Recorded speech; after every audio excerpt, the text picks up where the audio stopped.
PSG Fan TV, bonsoir à tous et bienvenue, j'espère que vous allez bien. Joe, comment vas-tu? Bonsoir à tous, bonsoir Byron. Archi heureux. Archi heureux, bah, tu me diras pourquoi. Donc on est en fin de mercato, voilà, c'est à noter. Peut-être qu'on attendra un nouveau joueur, deux nouveaux joueurs ou aucun joueur. Tu me le diras, tu me donneras ton ressenti. Le tirage vient de se dérouler pour cette nouvelle version, nouveau format de la Ligue des Champions 2024-2025. Beaucoup de choses à dire. Peux-tu me parler de ce fameux ressenti? Écoute, ressenti, il y a quelque chose de très positif parce qu'il y a des très belles affiches qui nous attendent.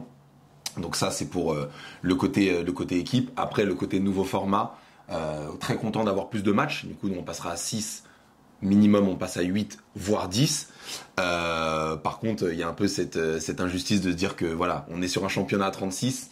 Nous, on va rencontrer des gros, sûrement l'un des pires tirages en fait de toutes ces équipes, avec les autres équipes françaises d'ailleurs. Mais voilà, par contre, très hypé par les rencontres qui nous attendent. Très bien, donc les rencontres, nous avons donc Manchester City à domicile, Bayern Munich à l'extérieur, Atlético Madrid à domicile, Arsenal à l'extérieur, PSV Eindhoven à domicile, Salzbourg à l'extérieur, Girona à domicile et enfin Stuttgart à l'extérieur. En effet, c'est un tirage fruité, comme j'aime bien le dire. C'est joliment dit. Ce qui est sûr, c'est qu'il y aura du football. J'aime bien cette version à un seul match, donc match unique, qu'il soit à l'extérieur ou qu'il soit à domicile, ça sera une finale. Clairement. À chaque fois. Donc ça me fait penser un peu à ce qu'on a pu vivre lors du Final 8. Mais maintenant, pour parler des équipes à proprement dit, c'est clair que c'est le parcours le plus compliqué. En tout cas, c'est ce que je pense. Et voilà, et je me mets pas forcément d'espérance, même si l'objectif est toujours d'aller le plus loin possible. Mais voilà, on est dans un nouveau cycle. On a très bien démarré cette saison, on est toujours au début, donc ne nous enflammons pas. Mais on a quelques incertitudes. L'équipe n'a pas encore été confrontée à un cador, pour reprendre ton expression.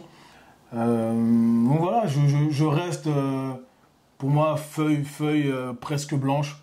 J'attends de voir ce qui va se passer dans le futur avant d'avoir des certitudes. Ouais, clairement, c'est très compliqué d'avoir des certitudes.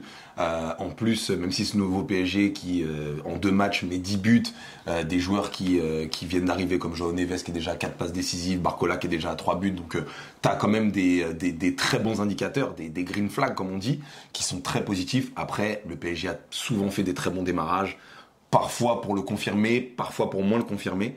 En tout cas, pour en revenir du coup à cette Ligue des Champions, moi ce que je trouve intéressant, c'est que pour notre contexte, parce que là, on a chacun notre feuille de route, entre guillemets, dans cette nouvelle compétition. Tu fais 17 matchs en fait à l'aller. Aujourd'hui, la Ligue 1, elle est en perdition. Faut pas se mentir. Enfin voilà, c'est ce que je pense. Je trouve que la Ligue 1, le niveau est bas. Sinon, t'aurais pas des Brest qui arrivent en fait à être champions. On va pas rentrer dans les histoires de DAZN, etc. Mais en tout cas, il y a des équipes qui ont eu des difficultés à recruter. Aujourd'hui, se baser sur Le Havre ou Montpellier, qui est une équipe qui est en très grande difficulté, c'est compliqué. Même si ça n'enlève rien à la performance qu'on a eue. Ceci étant dit, le fait d'avoir 8 matchs de Ligue des Champions, ça veut dire que sur les 17 matchs de Ligue 1 que tu fais, plus ces 8 matchs juste dans la phase aller, ça veut dire qu'aujourd'hui, tu as un tiers de tes matchs, rien qu'à l'aller, qui vont être des matchs compétitifs. Ce qui pour nous peut nous permettre en fait de monter en puissance. Donc ça, pour moi, je trouve que c'est extrêmement positif et tu l'as dit, c'est comme des finales. Maintenant, le truc quand même qui me fait mal, c'est qu'on parle quand même d'un championnat. Un championnat où on te dit, écoute, la course c'est 41 km, mais toi tu vas passer par là, et toi tu passeras par là, toi peut-être que tu auras un sanglier à rencontrer, toi peut-être que ce sera les Champs-Élysées. Ça me met pas très à l'aise. Ça me met pas très à l'aise parce qu'au final, tu as donné les équipes, mais Byron, disons la vérité, on prend le champion de PL, le vice-champion de PL, le vice-champion de Bundesliga, mais voilà, on va pas se mentir, ils vont sûrement être champion de Bundesliga, qui est le Bayern. Tu prends Salzbourg, qui est une grosse équipe, l'Atlético. Je veux dire, à un moment, tu prends le PSV Eindhoven, qui est champion aux Pays-Bas. Je veux dire, à un moment, même dans les autres chapeaux, on a pris vraiment du très haut niveau. Et ça va être très compliqué de finir dans ces 8 premiers pour être qualifié directement. Donc, voilà, je le note, même si par contre, en termes de spectacle, on va se régaler. Ça, il n'y a rien à dire. Tout à fait, tout à fait. Et donc, pour rester sur ce que tu as dit par rapport aux complications, Donc tu as nommé les équipes, j'ai nommé les équipes. Maintenant, si à un moment donné, on peut avoir des incertitudes où on peut se dire ça va être compliqué, c'est que forcément, on oppose le niveau du Paris Saint-Germain. Bien sûr. Voilà, parce qu'en fonction de l'équipe, le parcours n'est pas vécu de la même façon. Totalement. C'est pour ça qu'on va se concentrer donc sur notre équipe. Est-ce qu'elle te plaît? Donc on arrive à la fin du mercato, il reste quasiment 24 heures. Est-ce que pour toi il faut aller, pas faire un panic buy, mais renforcer l'équipe encore plus? Lucho disait que j'ai besoin de tout. Tu vois, quand on a essayé de lui faire dire que l'effectif est complet et que finalement on a un collectif assez solide pour l'ensemble des batailles de la saison, lui il dit non, j'ai besoin de tout finalement. Voilà, il reste diplomatique, mais tout de même, il dit qu'il a besoin. Est-ce que c'est ton avis? Est-ce que tu as un nom à me donner? On pourra faire un petit point sur Osimhen après, mais voilà, j'aimerais avoir ton regard par rapport à ça. Bah clairement, déjà, tu as parlé d'Osimhen. On en parlera après, mais c'est vrai qu'on a déjà cette carence de neuf, d'un finisseur. Surtout que avec la manière où on joue sans Mbappé, voilà, dossier classé. Maintenant, tu sens qu'un neuf est indispensable dans cette équipe. Et qu'on n'en a déjà pas un. On a potentiellement Ramos, pardon. Mais il nous faudrait en fait une doublure, il nous faudrait des mecs en fait dans le turnover. Donc il nous faut clairement au moins un autre neuf. Je pense que le milieu de terrain, s'il est renforcé, c'est pas plus mal, même si on commence à avoir des noms. Et si t'as Zahir Emery qui confirme, t'as Joao qui est comment? C'est l'embouteillage un peu. Oui, c'est l'embouteillage, mais après t'as pas que des bons. T'as pas que des bons. Fabien Ruiz qui, j'espère, reviendra à la hauteur de sa prestation européenne.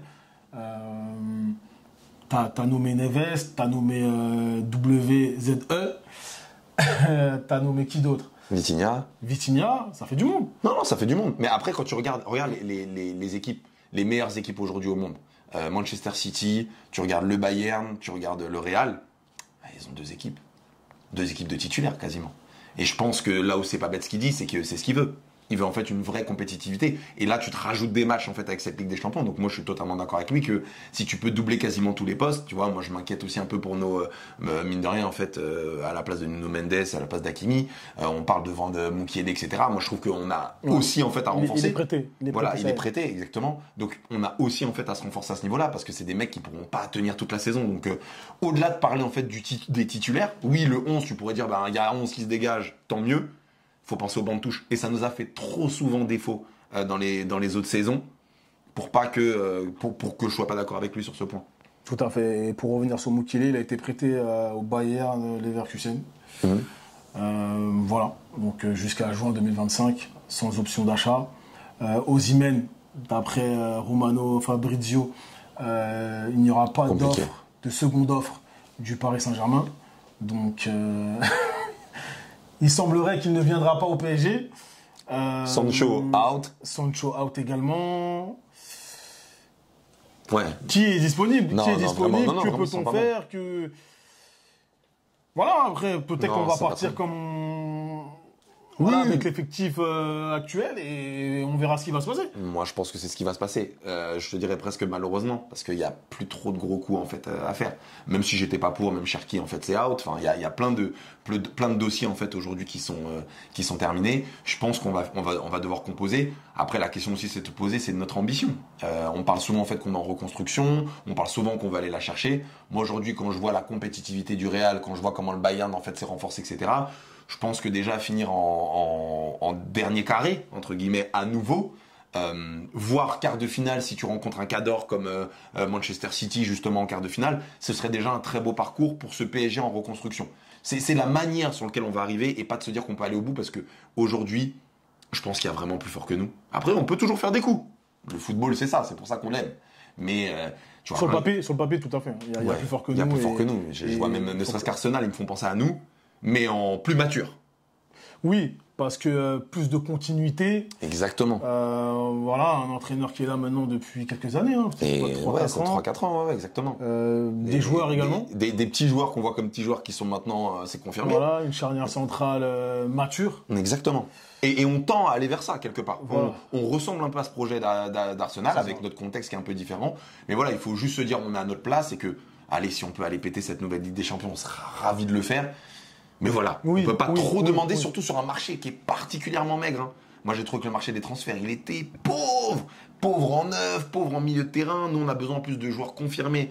Ça se fait racketter en Arabie Saoudite quand c'est un peu solide. Donc, non, franchement, c'est même pas simple de faire des coups. Et au final, on s'en est pas trop mal sorti. Oui, je trouve que voilà, tu l'as bien dit. Et même, je serais un peu plus optimiste en disant que on a fait pour l'instant un mercato correct. Oui, il est correct. Voilà.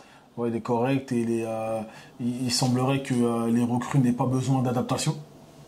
Oui. Pour l'instant, quand je vois Neves, faisons attention à l'adversité, mais oui. Pas exactement.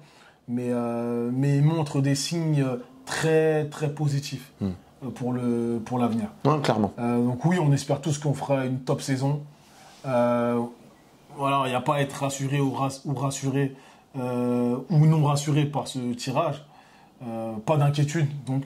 Mais tout de même, il faut être réaliste et de se dire que, voilà, match après match. Moi, je parlais comme le joueur de foot. Ouais. Je veux dire, match après match. Mais ça va pas être, faut dire quand même que ça va pas être facile parce que si on reprend très rapidement le tirage, ça y est, tu vas quand même, en fait, à l'extérieur, tu vas au Bayern, tu vas à Arsenal, tu reçois Manchester City, l'Atlético, c'est aussi une grosse équipe. Ce sera pas facile. C'est un championnat en fait de 36 équipes, t'en rencontres 8. Il va falloir quand même gratter des points sur ces cadors et surtout pas se louper en fait sur les autres qui sont réellement à notre portée, comme Girona, comme Stuttgart, comme Salzbourg, qui sont des équipes un peu pièges sur lesquelles là on n'aura pas le choix. En fait, on sera assez vite. On peut dire effectivement que tous les matchs sont importants, mais là assez vite tu vas te dire ok, les petits, je suis obligé de les éteindre, même soigner le goal average parce que on n'a pas encore le recul de cette compétition. Mais comme tout le monde, on est sur 36 équipes, forcément des points. Où les équipes vont avoir le même nombre de points, il y en aura plein. Logiquement, avec 36, il va pas falloir se louper et se dire, ok, quand tu peux gagner Salzbourg, si tu peux les gagner 2-0, non. Va chercher le 3, va chercher le 4, parce qu'à la fin, ta qualif, te mords pas les doigts parce que t'es 9ème avec le même nombre de points que le 8, mais parce que t'es à moins de buts en goal average. Donc, t'as raison, ça va être des matchs coup près, mais au-delà de la victoire, tout va compter. Nombre de buts encaissés, nombre de buts pris, nombre de buts marqués. Donc, ça va nous donner un spectacle incroyable et on est quand même content d'avoir ce tirage de fou. La saison est lancée. La saison est lancée. On va terminer sur ça. La saison est lancée. Être discipliné, voilà, parce que tout va compter. Chers abonnés, donnez-nous votre avis, commentaires, partagez la vidéo, mettez un pouce bleu. On va échanger. On vous dit à très bientôt sur PSGFan TV. À très bientôt.